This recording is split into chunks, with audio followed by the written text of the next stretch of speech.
Now for global business updates, Rotus Oddiri joins us. Good morning, Rotus. Good morning, Dr. Batsi. Good morning, Vimbai. Rufai. Good morning to you. Good morning to all our viewers. Are you celebrating? No, boxing is cardio. It's cardio. Oh. You have to, you got to stay up on your feet. Yeah, I told you guys shouldn't be sitting down. You should stand up for the entire morning show. Stand up for the entire morning show. All right. Lots to happen. We'll look forward to this week. Now, normally nobody really cares about Fed speak because they're usually just talking about interest rates, monetary policy. But in light of this Department of Justice indictment, or possible indictment, subpoena of the Federal Reserve, now everybody's now looking forward to what these governors who will be speaking this week will say. So Raphael Bostic, the African-American gentleman in the red tie, is the president of the Federal Reserve of Atlanta. He'll be speaking later today, and he's likely to be asked if he takes any comments about this subpoena of the U.S. Federal Reserve. And the gentleman, Tim Barkin, he's the president of the Federal Reserve of Richmond. And then John Williams, the president of the Federal Reserve of New York, will be speaking later on. Tomorrow we get CPI from the U.S., where I think we're at 2.7% year on year, 0.3% month on month. So we'll see whether that remains sticky. And I think this is the first clean CPI figure that we're going to get ever since that 43-day historic shutdown muddied the waters for data. We get China trade data on Wednesday, looking to see how this whole talk around tariffs. And by the way, we didn't get the Supreme Court decision on Friday. We understand the next set of opinions are due on Wednesday. And then Thursday, we should get Nigeria CPI. Remember, we're 14.5% year on year for November. And then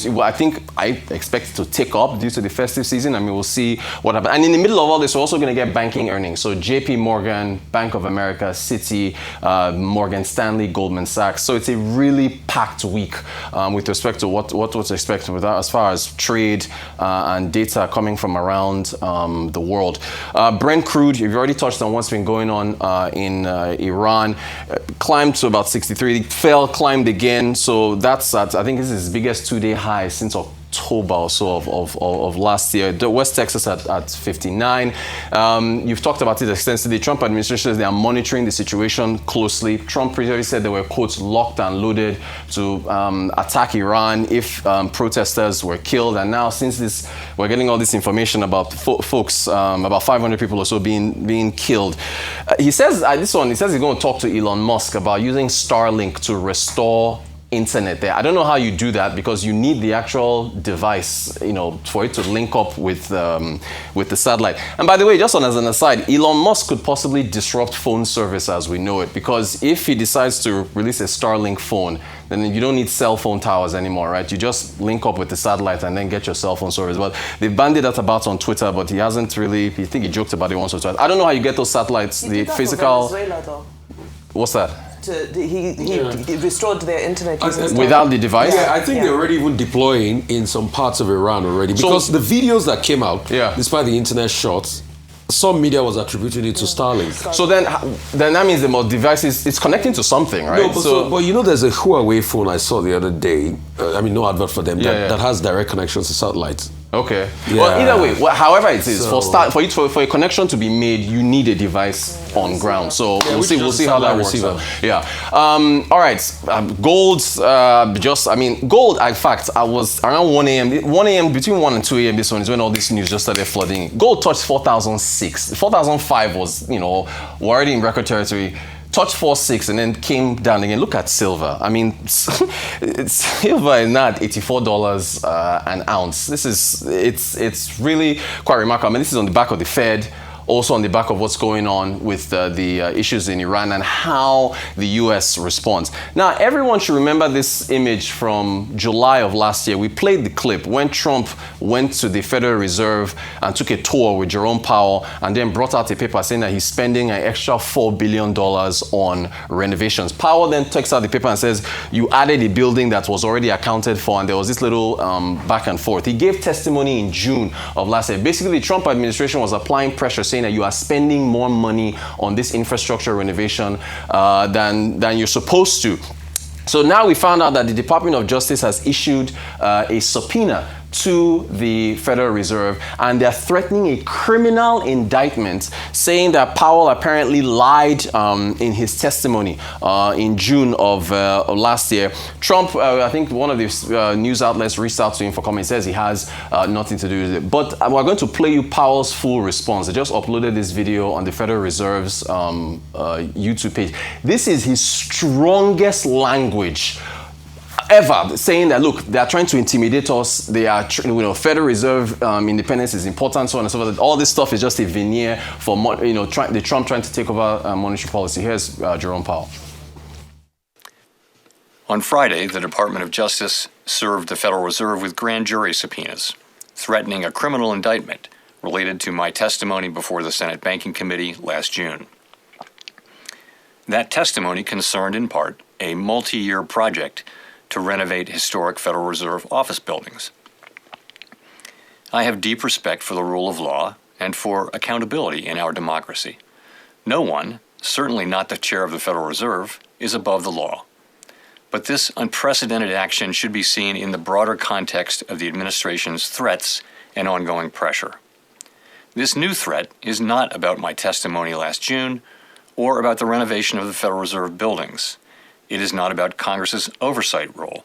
The Fed, through testimony and other public disclosures, made every effort to keep Congress informed about the renovation project. Those are pretexts. The threat of criminal charges is a consequence of the Federal Reserve setting interest rates based on our best assessment of what will serve the public, rather than following the preferences of the president. This is about whether the Fed will be able to continue to set interest rates based on evidence and economic conditions, or whether instead monetary policy will be directed by political pressure or intimidation. I have served at the Federal Reserve under 4 administrations, Republicans and Democrats alike. In every case, I have carried out my duties without political fear or favor, focused solely on our mandate of price stability and maximum employment. Public service sometimes requires standing firm in the face of threats. I will continue to do the job the Senate confirmed me to do, with integrity and a commitment to serving the American people. Important to just note, he's served on the Fed board since 2012, appointed in 2018. He got his second 4-year term in 2022. His term as chair expires this May, but Powell remains on the board. And what some folks are suggesting is that Trump, in his chess game to try to get more people on the Federal Reserve Board, is trying to pressure him to resign from his position, even though he's allowed to remain as a voting member on the board until 2028. And then just we'll put this up here for our viewers. Senator Tom Tillis is a Republican on the Senate Banking Committee. He says if there's any remaining doubts about whether advisors within the Trump administration are actively pushing to end the independence of the Federal Reserve, there should now be none. It is now the independence and credibility of the Department of Justice that are in question. I will oppose the confirmation of any nominee for the Fed, including the upcoming Fed chair vacancy, until this legal matter is fully resolved. So he's the first Republican to come out forcefully against this, and I think it's from North Carolina. So that just effectively freezes any ability of the Trump administration to be able to appoint anybody until this is resolved.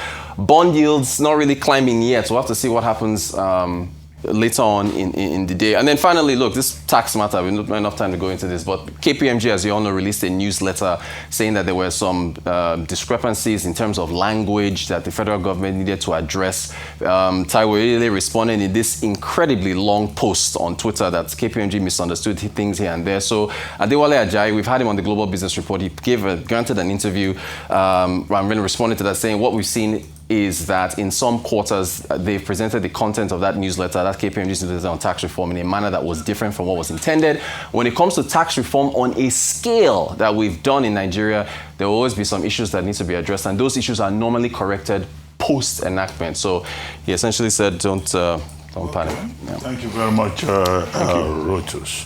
Rufai and Vimbai mentioned Elon Musk earlier on with regard to Venezuela and Iran. Well, Elon Musk has another problem, which is Grok, and which we're talking about again and again, with explicit images and abuse whether it's in India or in EU or Malaysia or Indonesia. But we'll see how that plays out. The regulators have a role to play wherever in the world. Thank you very much indeed.